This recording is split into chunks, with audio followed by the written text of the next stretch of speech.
말씀은 이사야서 52장 7절에서 10절에 이르는 말씀이 되겠습니다. 구약성경 1032페이지입니다.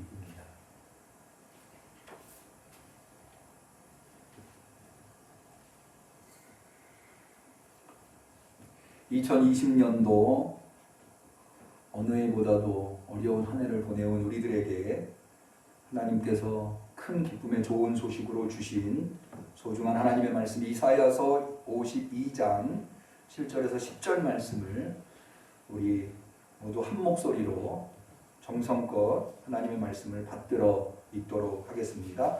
좋은 소식을 가져오며 평화를 공포하며 복된 좋은 소식을 가져오며 구원을 공포하며 시온을 향하여 이르기를 내 하나님이 통치하신다 하는 자의 산을 넘는 발이 어찌 그리 아름다운고 들을지어다 너의 파수꾼들의 소리로다. 그들이 소리를 높여 일제히 노래하니 이는 여호와께서 시온으로 돌아오실 때에 그들의 눈이 마주 보미로다. 너 예루살렘의 황폐한 곳들아 기쁜 소리를 발하여 함께 노래할지어다. 이는 여호와께서 그 백성을 위로하셨고 예루살렘을 구속하셨습니다. 여호와께서 열방의 목전에서 그 거룩한 나라를 나타내셨으므로 모든 땅 끝까지도 우리 하나님의 구원을 보았도다. 아멘.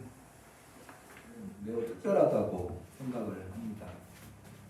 왜 그런가 하면 2020년도 한 해가 특별했기 때문입니다. 좋은 쪽에서 특별했으면 좋았을 텐데 오히려 안 좋은 쪽에서 한 번도 경험해보지 못한 시련과 어려움이 단 한순간도 우리를 떠나지 않았고 그 어려움과 시련이 어느 한 곳에 한정되어 있는 문제가 아니라 이거는 이제까지 이럴 상황이 있었을까 할 정도로 전 세계적으로 이 지구촌 곳곳에 함께 견뎌내야 하는 시련과 어려움이었기 때문에 더군다나 신앙적으로도 한 번도 이런 해를 경험해 본 적이 없는 그런 전염병에 의한 어려운 한 해였기 때문에 그럴수록 마치 예수님께서 태어나셨을 때 밤하늘에 별이 떴지 않았습니까?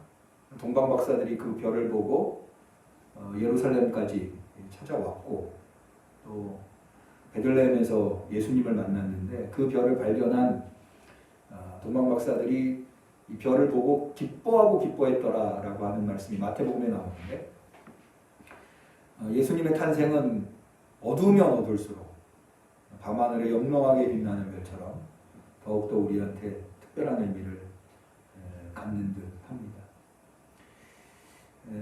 또 다른 측면에서 이 성탄절은 매우 특별한 의미를 갖는데 그건 뭐냐 하면 성탄절만큼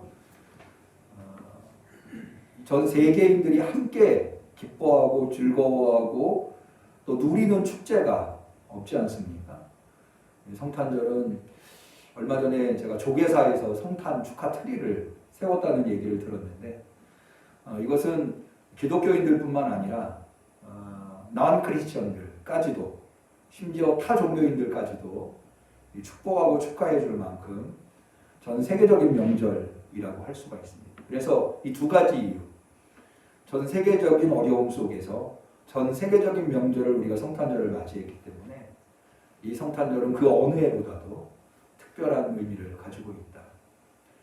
특별히 성탄절은 고통과 신음 속에 있는 인류에게 구원의 빛을, 구원의 기쁨을 준 사건이라고 볼 때에 온 세상에 미칠 기쁨의 소식이라고 볼 때에 이 성탄절만큼 오늘날 이 세상에 필요한 복음의 소식은 없지 않을까, 기쁜 소식은 없지 않을까 그런 생각을 하게 됩니다.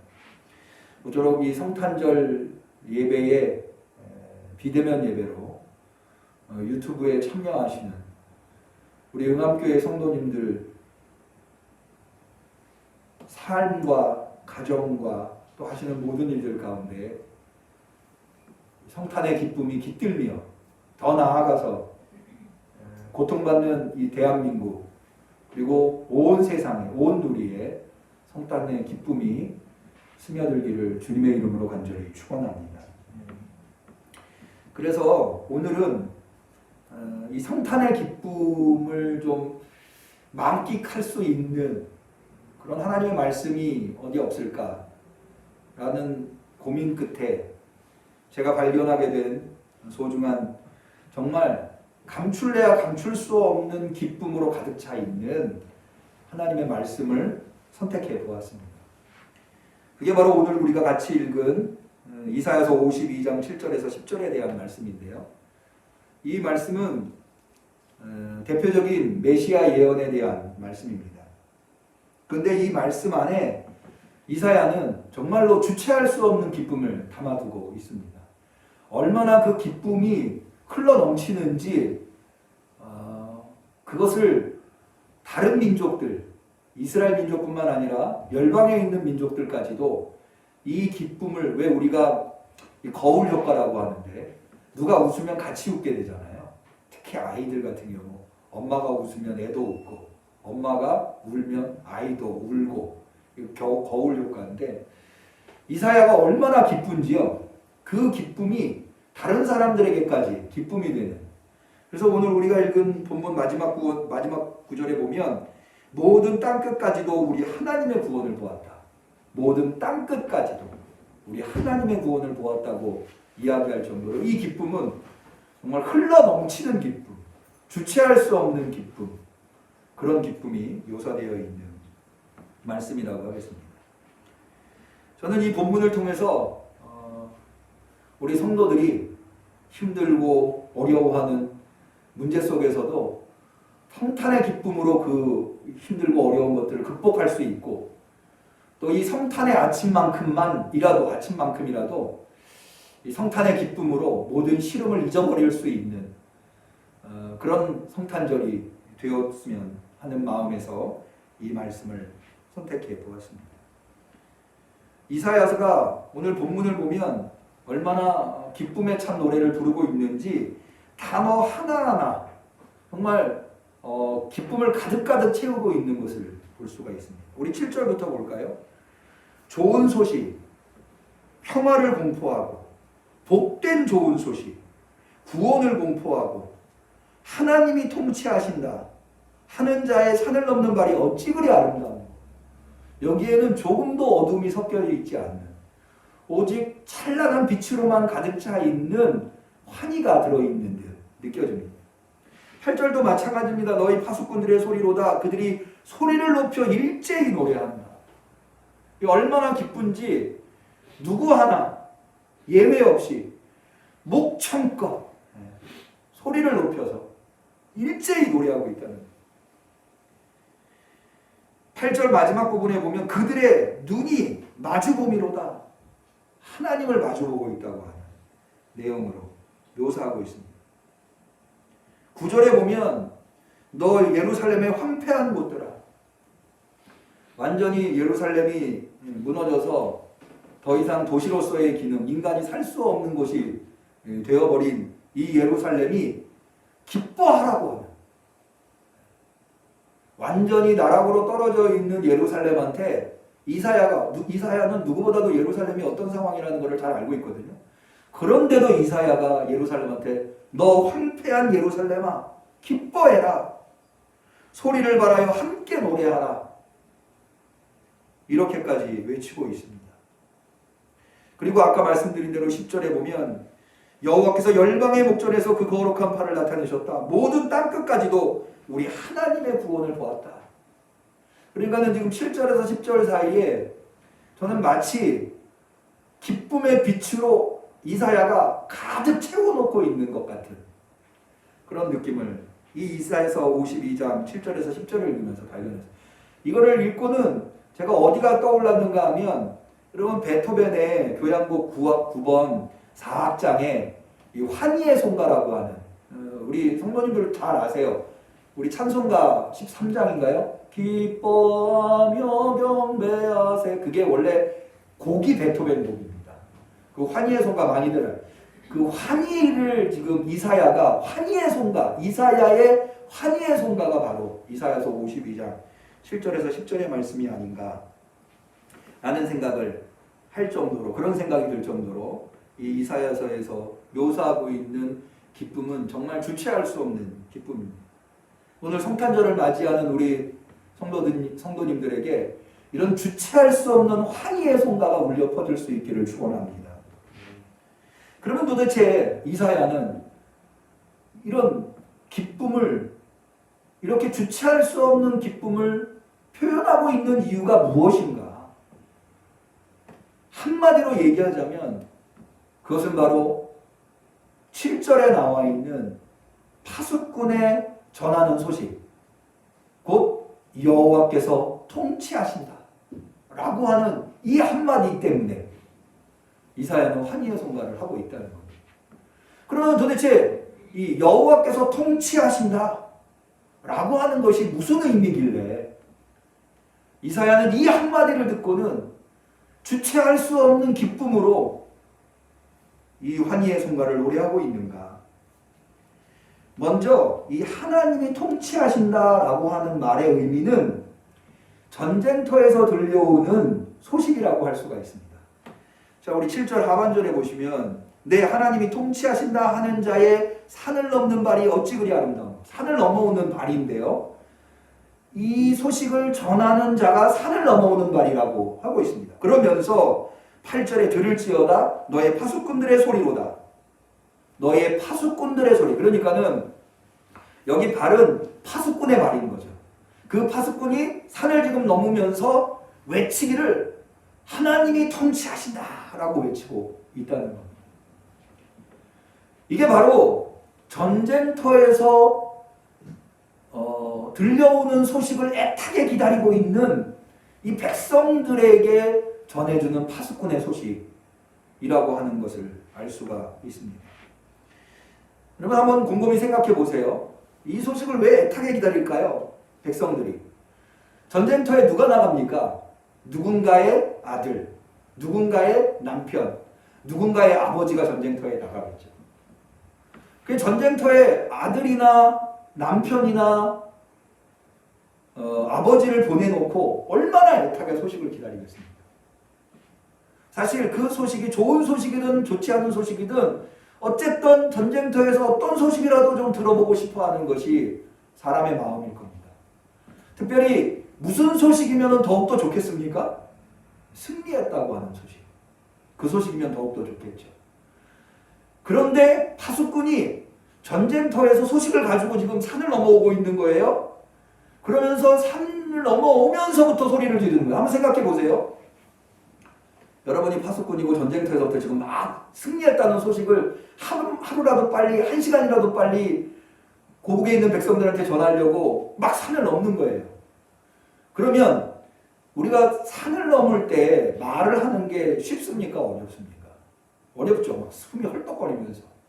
그런데도 그 소식이 얼마나 빨리 전하고 싶은 소식인가 하면 숨이 막 헐떡거리면서 산을 넘고 있는데도 일제히 여호와가 통치하신다, 하나님이 통치하신다라고 외치고 있다는, 얼마나 빨리 이 소식을, 이게 얼마나 기쁜 소식인지 알 수가 있는 거죠.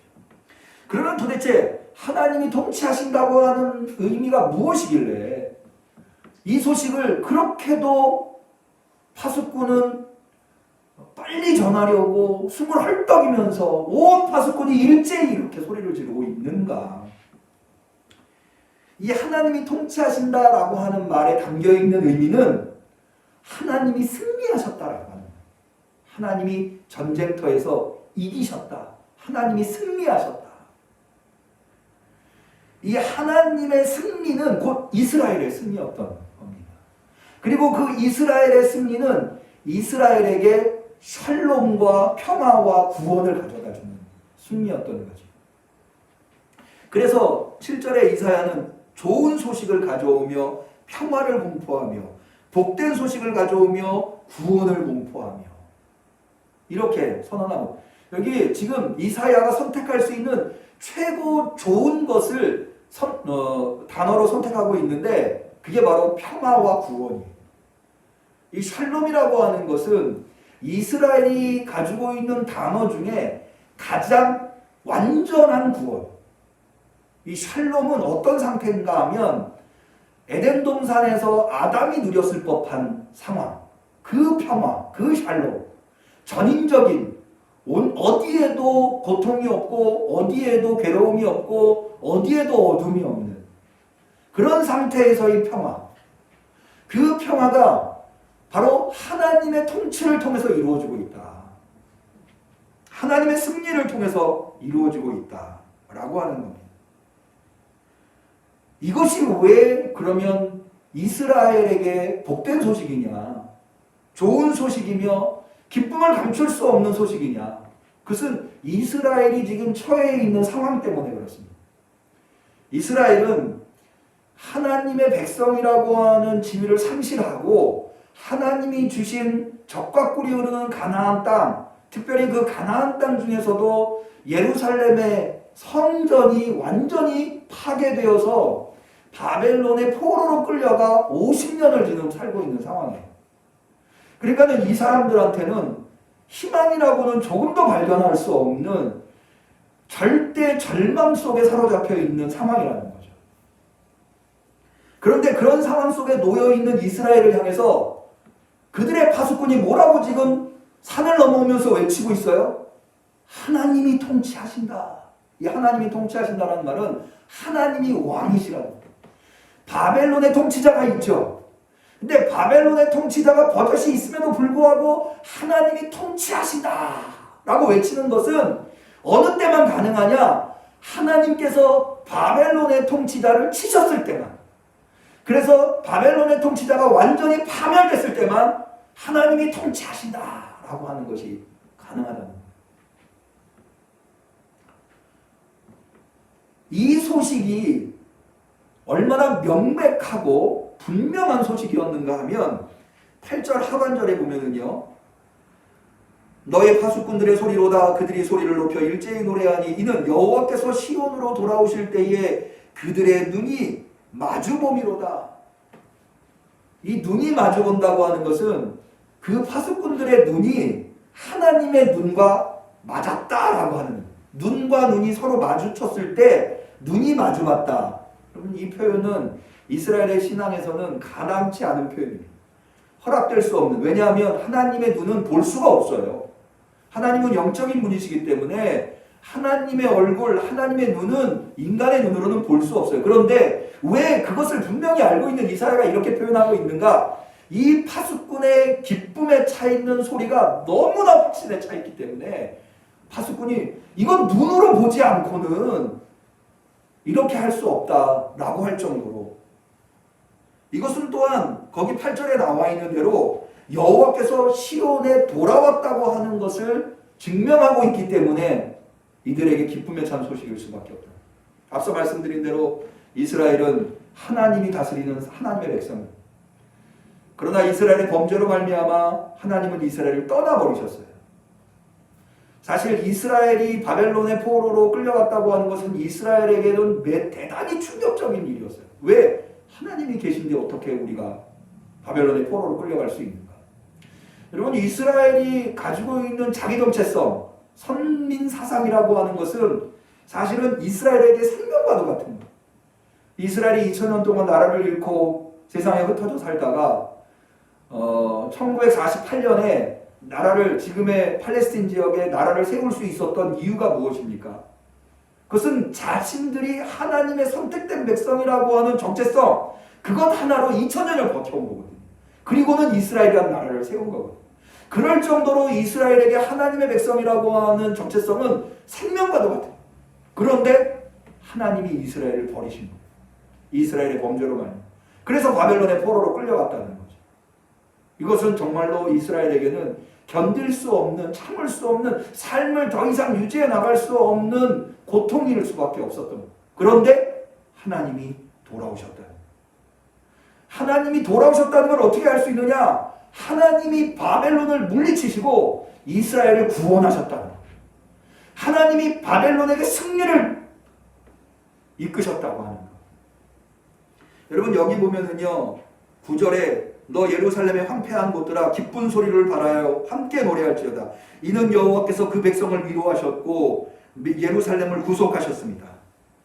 여기 하나님께서 여호와께서 열방의 목전에서 그 거룩한 팔을 나타내셨으므로 라고 하는데, 이 하나님의 거룩한 팔이라고 하는 것은 어떤 의미를 가지고 있느냐? 교만한 자를 치실 때 하나님께서 사용하시는 것이 하나님의 거룩한 팔입니다.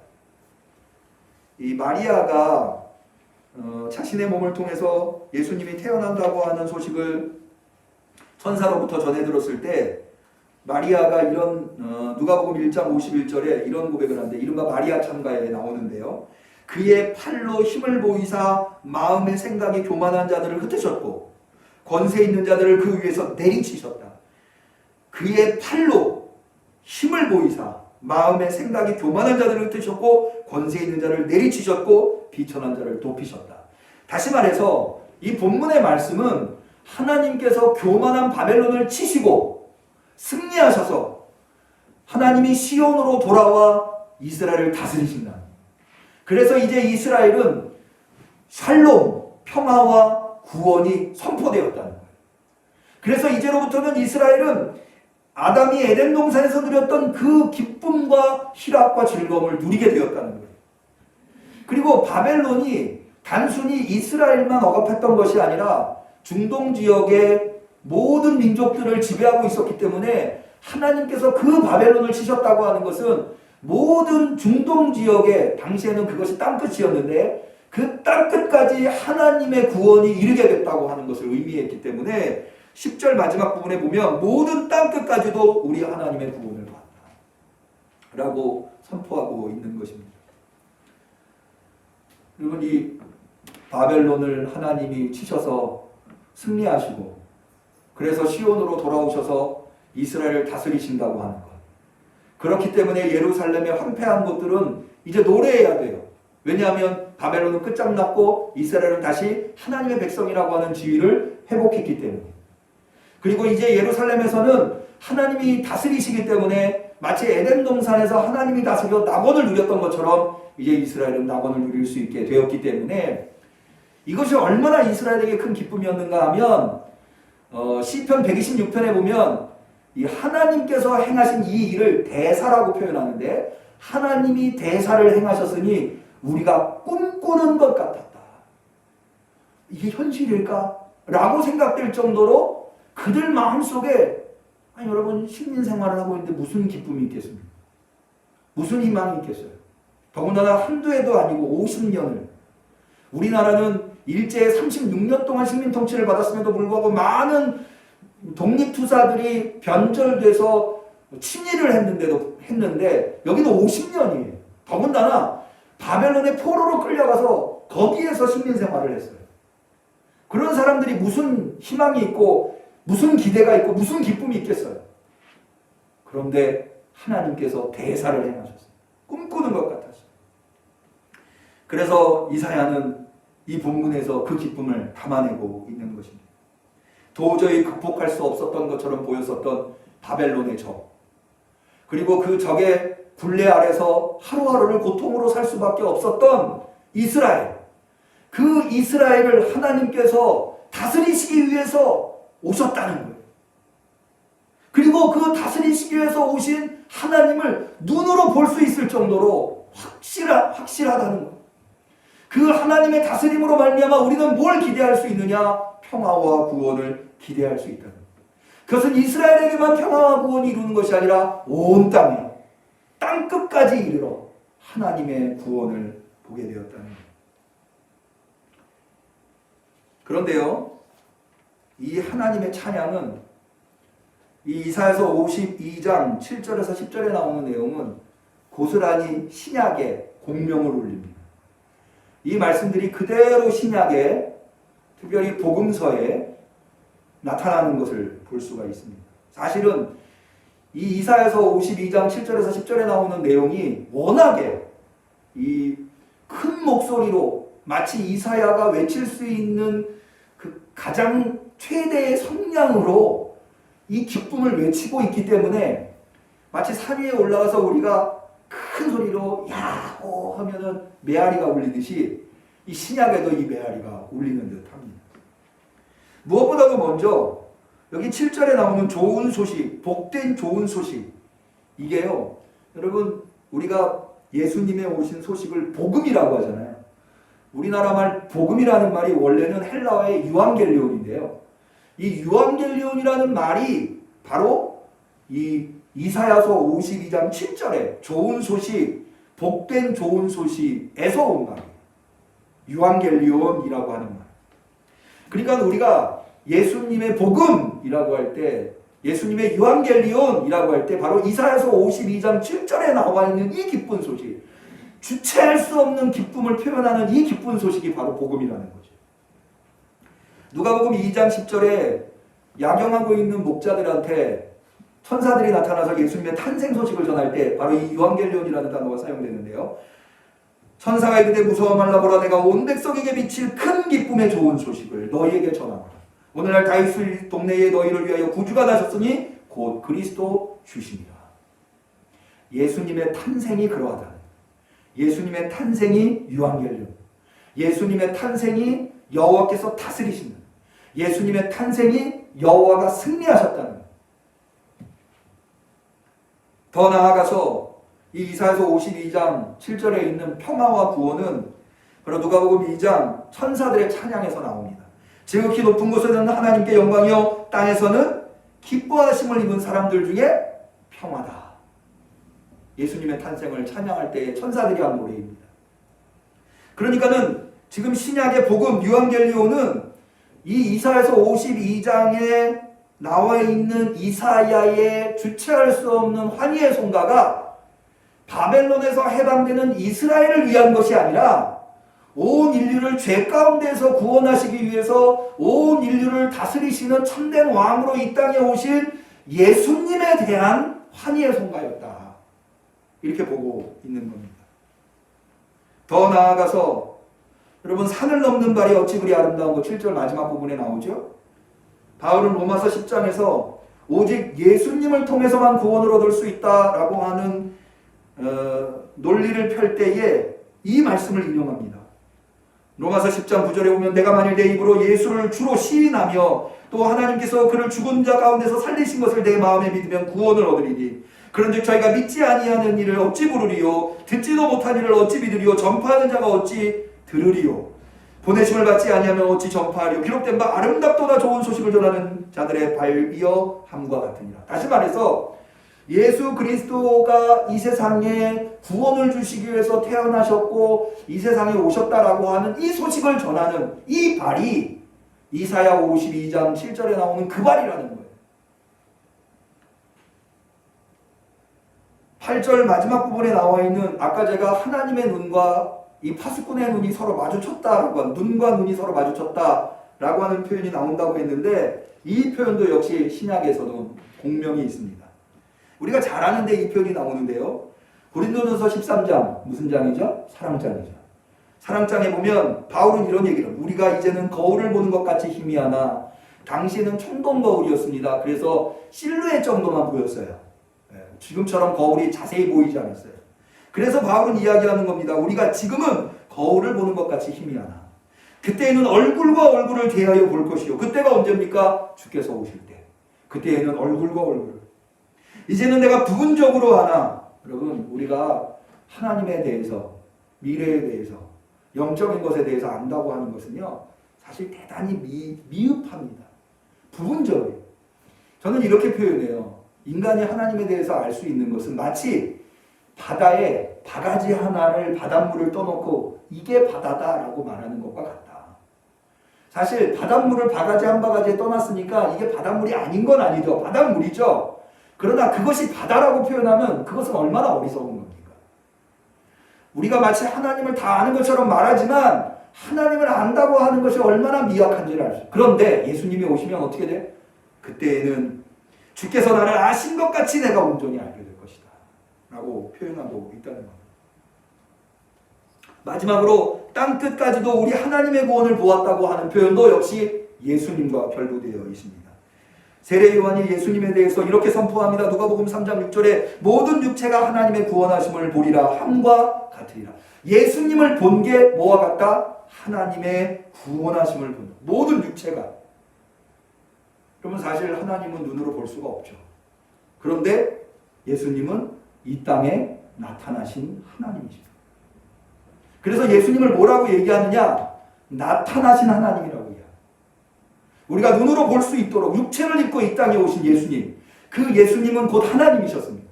믿으시기를 바랍니다. 예수님은 참 인간이며 참 하나님입니다. 예수님은 100% 인간이며 100% 하나님이십니다. 그래서 우리는 예수님을 볼 때에 하나님을 봅니다. 예수님 시대에 예수님의 제자들이 예수님한테 하나님을 보여주세요 라고 했을 때 왜 나를 봤는데도 여전히 하나님을 보여달라고 하느냐?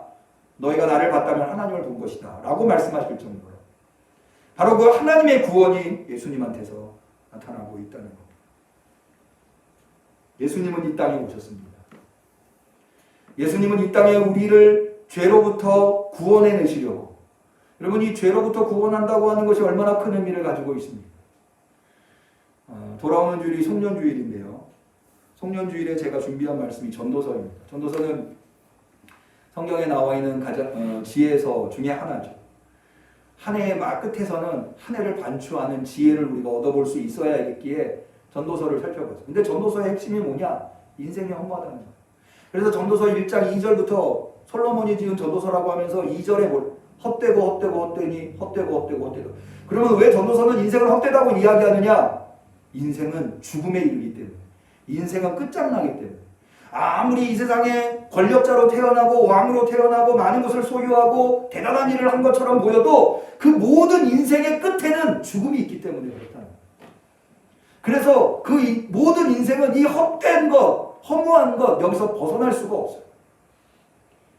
그런데 그것을 벗어나게 해주실 수 있는 유일한 분, 바로 예수 그리스도. 그분이 이 세상에 태어나셔서 우리 인생은 더 이상 헛된 인생이야. 비록 인생 안에 고난이 있고 인생 안에 역경이 있고 인생 안에 시련이 있어도 우리의 인생은 어디를 향해서 가고 있느냐? 구원을 향해서 가고 있다. 바로 그렇기 때문에 하나님의 다스림과 하나님의 나라를 향해서 우리가 가고 있기 때문에 과정 속에서는 어려움이 있다 하더라도 그 인생은 환희에 찬 인생일 수 있다는 겁니다. 그게 바로 예수 그리스도의 이 땅에 태어나심으로부터 시작됐다. 그러니까 이사야서 52장에 겨우 이사야는 바벨론이 멸망해서 이스라엘이 해방되는 것을 가지고 이 정도의 멈출 수 없고 감출 수 없는 기쁨을 표현하고 있는데, 그게 아니라 온 인류에게 하나님이 베푸시는 멈출 수 없고 감출 수 없는 기쁨을 보여주셨는데, 그게 바로 예수님의 태어나심이라고 하는 겁니다. 그래서 하늘에는 영광이고 땅에서는 기뻐하심을 입은 사람들 중에 평안합니다.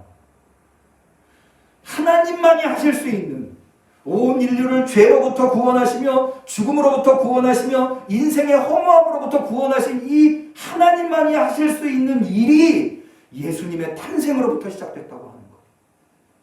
그래서 그 탄생의 의미를 깨닫고 그 안에 어떠한 슬픔이 있더라도, 그 안에 어떠한 괴로움이 있고 그 안에 어떠한 고통이 있더라도 그 탄생의 기쁨을 붙들고 있는 이에게 하늘의 평화가 내려오고 있다는 거예요. 그것이 바로 이사야서 52장의 참 의미라고 복음서의 저자들과 우리 신앙의 선조들은 가르쳐주고 있다고 하는 겁니다. 제가 말씀을 시작하면서 베토벤의 교향곡 9번 4악장 환희의 송가를 말씀드렸습니다. 이 환희의 송가는 베토벤의 교향곡 중에 가사가 들어있는 교향곡입니다. 근데 이 가사는 베토벤이 작사한 것은 아니고요. 프리드리 슐러라고 하는 시인이 작사한 시입니다. 근데 베토벤이 평상시에 이 프리드리 슐러라고 하는 시인을 좋아했다고 해요. 그러면서 이 베토벤 교향곡 9번 환희의 송가를 만들 때 이 시를 사용한 이유는 이 시의 내용이 고통에 차 있는 인류에게 형제라고 하는 희망을 불어넣은, 서로 사랑하고 서로 기뻐함으로써 이 고통과 시련을 이겨낼 수 있다고 하는 인류의 형제를 담아내고자 이 프리드리히 슐러라고 하는 시인의 시를 차용해서 환희의 송가를 작사했다고. 동영상을 좀 보여주실까요? 이 곡이 얼마나 많은 사람들한테 감동을 줬는지 우리 찬송가에 들어올 정도로 EU에서 이 곡을 마치 EU의 국가처럼 사용하고 있다고 하더라고요. 제가 동영상 하나, 환희의 송가를 연주하는 동영상 하나를 선택해 봤는데요. 이 동영상은 광장에서 한 사람 한 사람 모이면서 이른바 플래시몹이라고 하는 걸 합니다. 그래서 처음에는 악기 하나가 시작이 돼서 나중에는 모든 악기가 동원되고 합창단이 동원이 되어서 환희의 송가를 부르는 그런 동영상이에요. 제가 특별히 이 동영상을 선택한 이유는 기쁨이라고 하는 것이 계속 틀어주세요. 기쁨이라고 하는 것이 한 사람만 모여서는 그 기쁨의 양이 작아요. 근데 모이다 보면 그 기쁨이 어마어마하게 폭발하면서 나중에는 주체할 수 없는 기쁨과 감동으로 찾아오는 그런 기쁨을 묘사하고 있는, 그래서 서로 사랑하고 서로 모여서 이 기쁨을 나누자고 하는 그런 의미의, 형제의 의미를 담고 있는 이 환희의 송가의 본래의 의미, 베토벤이 담으려고 하는 본래의 의미를 잘 담고 있어서 이 동영상을 선택해 보았습니다. 특별히 제가 이 동영상을 보실 때 이 환희의 송가의 가사가 어떤 의미를 가지고 있는지 제가 우리나라 말로 번역되어 있는 것을 읽어드리려고 합니다. 동영상을 보시면서 제가 읽어드리는 이 프리드리히 슐러의 시를 한번 들어보시면 여기에 얼마나 베토벤이 큰 이 형제, 온 인류가 하나하나 모여서 기쁨을 나누자고 하는, 슬픔을 극복하고자 하는 의미가 담겨 있는지 아실 겁니다. 가사의 내용은 이렇습니다. 오 친구들이여, 이런 곡조들이 아닌 좀 더 즐겁고 기쁨의 찬 노래를 부르자. 환희여, 아름다운 하나님의 광채여, 천상 낙원의 딸들이여, 우리는 정열에 취하고 빛이 가득한 하나님의 성전으로 들어간다. 가혹한 현실이 갈라놓은 자들을 신비로운 그대들의 힘으로 다시 결합시키는도다. 그리고 모든 인간은 형제가 되도다. 온화한 그대의 날개가 머무르는 곳에서 위대한 하늘의 선물을 받은 자여, 진실된 우정을 얻은 자여, 여성의 따뜻한 사랑을 얻은 자여, 다 함께 모여 환희의 송가를 부르자. 그래, 이 땅에 단 한 명뿐일지라도 마음을 공유한 혼을 가진 자라면 환호하라.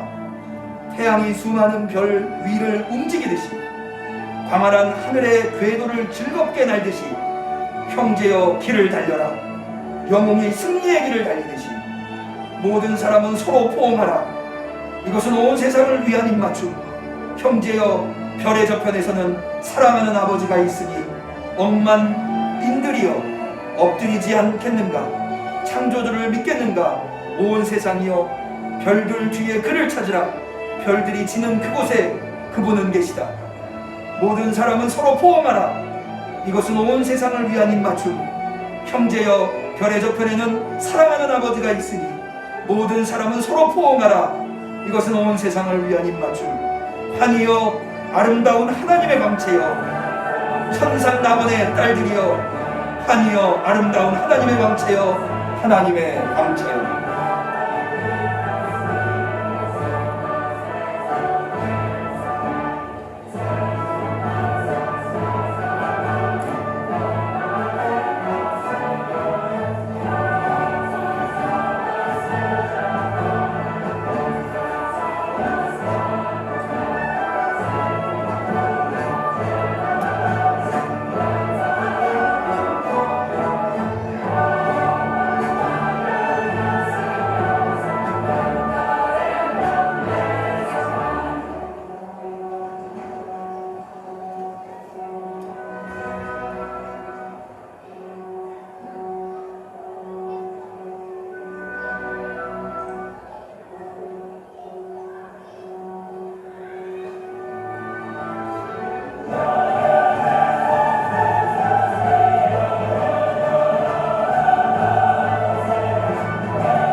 동영상을 보면서 참 감동을 받았습니다. 처음에는 아무도 이 환희의 성가가 연주될 줄 몰랐는데 한 연주자의 첼로 연주로부터 시작돼서 마지막에는 거대한 합창단까지 하나가 되어서 환희의 성가를 부를 때 전혀 기뻐할 줄 몰랐던 사람들까지도 그 광장에 모여있는 사람들이 모두 다 같이 표정이 밝아지고 기뻐하는 것을 보았습니다. 예수님의 탄생의 소식은 그 어떠한 슬픔도 이겨낼 수 있는 기쁨입니다. 왜냐하면 이 땅의 모든 슬픔은 유한합니다. 그러나 예수님의 탄생의 소식은 영원한 기쁨이기 때문입니다. 적어도 이 슬픔과 고통과 괴로움 속에 있는 상황 속에서 우리 응암교회 성도들만이라도 모여서 한 사람, 두 사람, 10사람, 20사람, 100사람이 모여서 기뻐할 수 있다면 그 기쁨은 땅끝이 구원을 보게 되는 기쁨이 될 겁니다. 이겨냅시다. 떨쳐버립시다. 서로의 손을 잡고 서로를 포옹하면서 주님의 탄생을 기뻐합시다. 기도하겠습니다.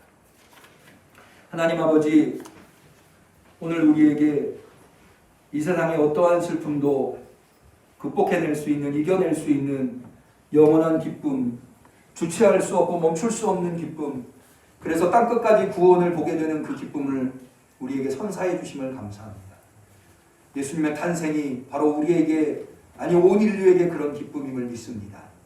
그 기쁨으로 가득 차 오늘 하루를, 아니 우리 평생을 살아갈 수 있도록 우리를 이끌어 주시옵소서.